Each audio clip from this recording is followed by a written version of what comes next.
Hi, this is Brian. I'm going to review for you Danger and Play Essays on Embracing Masculinity by Mike Cernovich. Who is Mike? Mike is a lawyer, author, podcaster, and he's one of those guys that has a ton of energy if you watch any of his YouTube videos or his podcast. Also, what I find him mostly to be is a free speech advocate. The whole purpose of this book is to answer the question, what is masculinity and how can we find a way to embrace masculinity? We are living in an era where males are becoming beta orbiters. They're walking zombies. They are sheep and cows. We are living in an era where masculinity is not really admired or propped up as a virtue.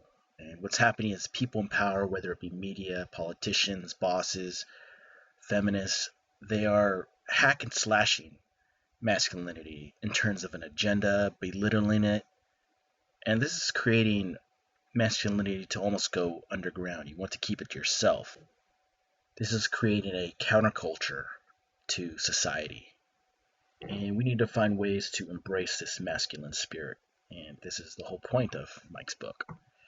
He writes in a very direct style. There isn't very much humor. There's a little bit of slight humor. There's no whining in this guy's vocabulary. He makes it perfectly clear in all his work. He did serve in the military, and this did harden him up.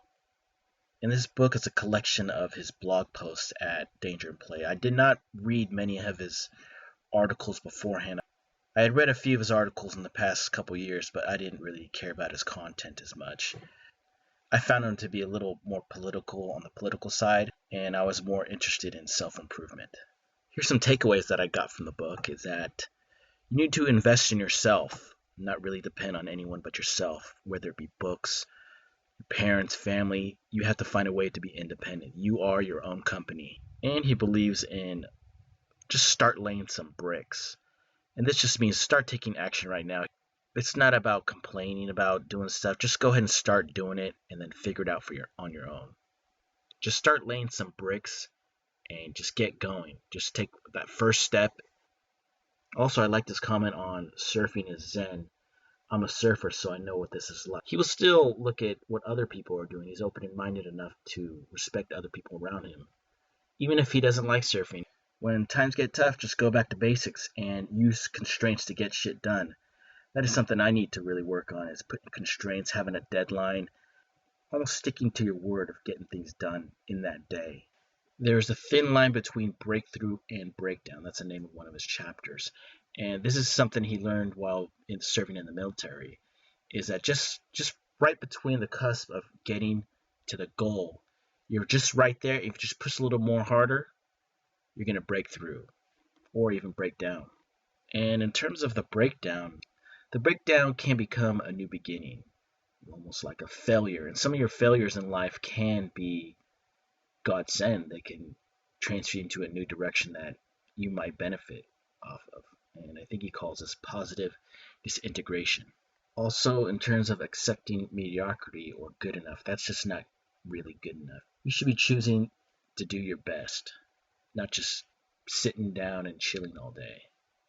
He is a minimalist and he travels around the world. The main thing he's trying to say is that don't buy so many things for status, like a watch, a car. Buy things you want to use, and there's more important things in life than material items, especially out in the West. Also, he's into trance music and house. He loves Above and Beyond. Links down below for Sun and the Moon and Walter White. I think this is why he became such a free speech advocate. It's because he was bullied when he was younger. And this type of bullying, he's like has a sensitive vigilance to this bullying. And when he hears it, he has a reaction to it. He just hates bullies. Now I'm going to read for you a list of what characteristics that make this guy great in terms of masculinity and his personal thoughts. He believes on being audacious and just giving things a chance, just going for it, just being bold, audacious, just like General Patton. Almost a delusional audacity, not to be conservative or scared or shy. He doesn't give a fuck. Like, he just says what he wants. It's the freedom of expression. And if you try to chain this guy, he's just going to go gorilla shit. He believes in toughening up. There's no guilt or shame that you should be exuding in your life, and never be a victim. The victim mentality is to be buried. He's got razor sharp focus, and to me, I find him obsessed to the point of madness. He's a bit crazy. Go ahead and watch some of his work. Go watch his YouTube videos. Make it a point to stay away from nice guys and do-nothings. In other words, losers. He knows about Tony Robbins' NLP, and he believes in hard work. Never be entitled. I think this is really important for the millennial generation. They get tagged as being the everybody gets a trophy generation, but you never want to be entitled. You want to work for everything and even earn everything. Also, to have vision and focus. You could do this during meditation, but focus on the task at hand. Don't get caught up in all the distractions of life. Real men don't bitch. And also, he doesn't give a shit about grammatical errors. He has a ton of errors in all his work, but he doesn't give a shit. I do think he should get an editor to help him fix some of his work, but he gets so much done that these little errors don't really matter. He's a straight talker that takes risks. He imagines future behaviors and outcomes. He has a cocky and macho-ness to him, a bring it on style. That's where I think most of this masculinity comes from, is really the big talking, having big visions, and thinking big. He puts vigilance as a virtue. Make it hardwired into your brain to disobey fear. Test yourself. He clearly writes for independent and masculine men. And when he says masculine, he's meaning more the virtues. He doesn't write for wimps.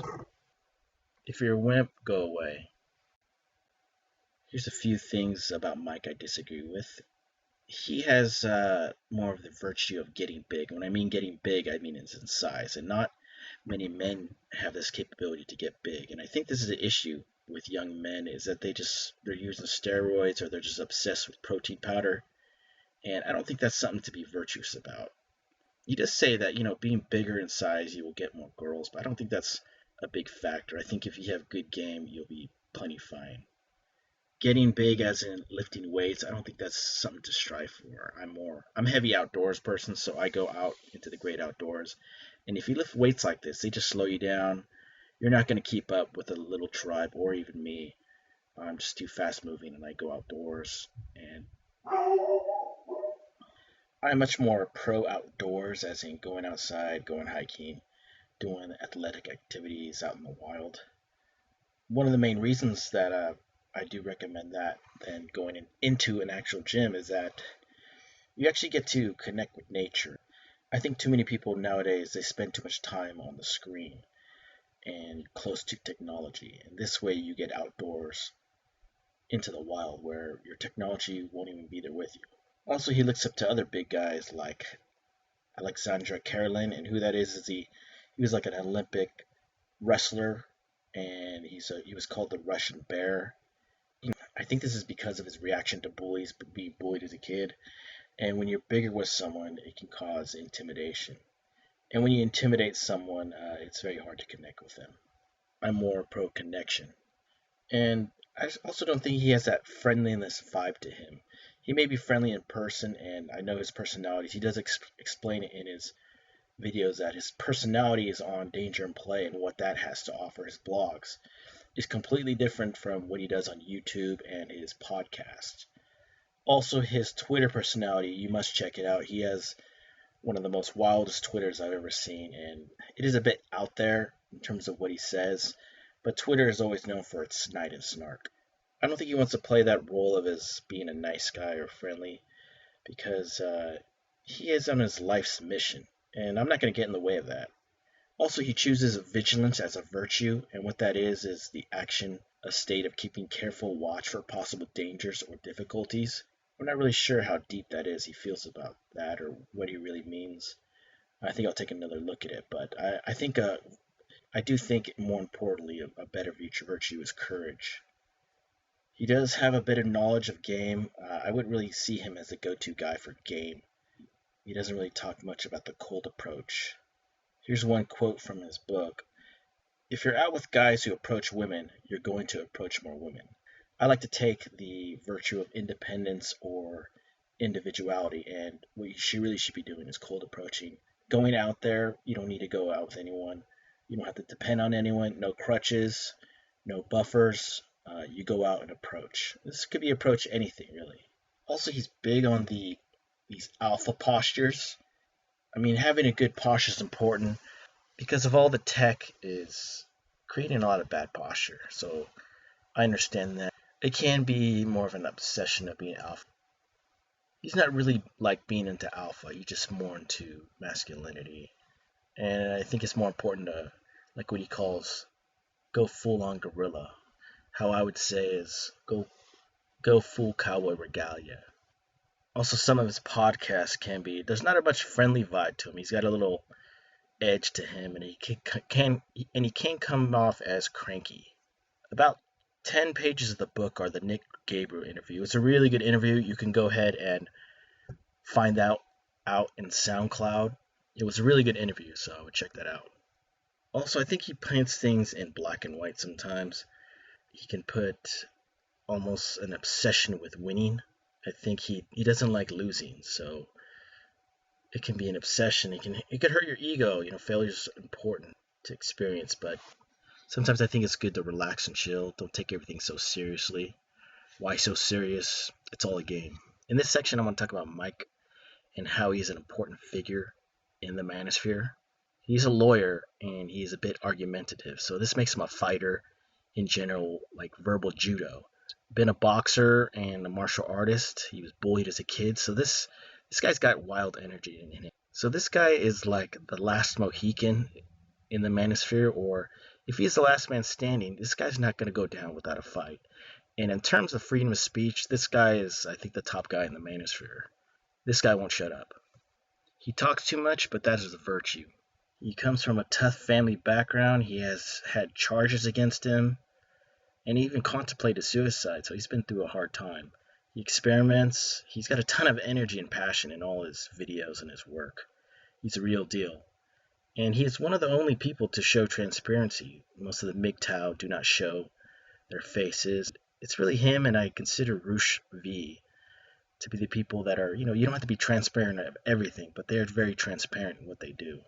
I want you to check a video of him on his YouTube video. It's about animal spirits, and it's like awakening. It is awakening the inner gorilla inside you, and everybody has this type of spirit in them, but people are so dull, zombied out, eating pizza burgers and Doritos, just watching their life pass them by. And eventually you're going to see more people wake up. And this is not just an intellectual thing. It's a spiritual. That's something Mike really understands, is the whole spiritual side. And you'll see other people, they go through a spiritual bankruptcy all over the world. And this type of animal spirits that you'll see, that it gives you a boost of energy. So make sure you check out that video. I'll post a link down below. It's mostly about being aware of the present moment and not thinking about the past or the future, but being present in the moment like a real wild animal would. Some of the other tougher parts of his life is he's got a skin condition that keeps him in a bad state sometimes. Also, I was checking out some of his pictures. He's he travels the world. He's kind of like a digital nomad, and he's even been to the full moon party. I've been to that. It's out in Thailand. So if you ever get a chance to go check that out, go check out that on the little island. I think the island is Koh Phangan, and also check out the Elephant Nature Park in Chiang Mai. And this guy does read like crazy. He has a ton of knowledge of books, especially on body language and communication and touch. He's got a little bit of game, but I don't think this is his primary expertise. He's served in the military for more than a few years, and the military tends to harden you up with rules, fidelity, and orders, which it does tamper your game. It's kind of like being physically abused. People that have been physically abused, their amygdala has a big reaction. So to finish things off, go check out his podcast. Even with his lisp and everything, he's able to power through. He doesn't give a fuck. So go ahead and check out that, his YouTube videos, his books, Gorilla Mindset, and some Juice book. Also check out related people like Vox Day, Milo Yiannopoulos, and Rushvi.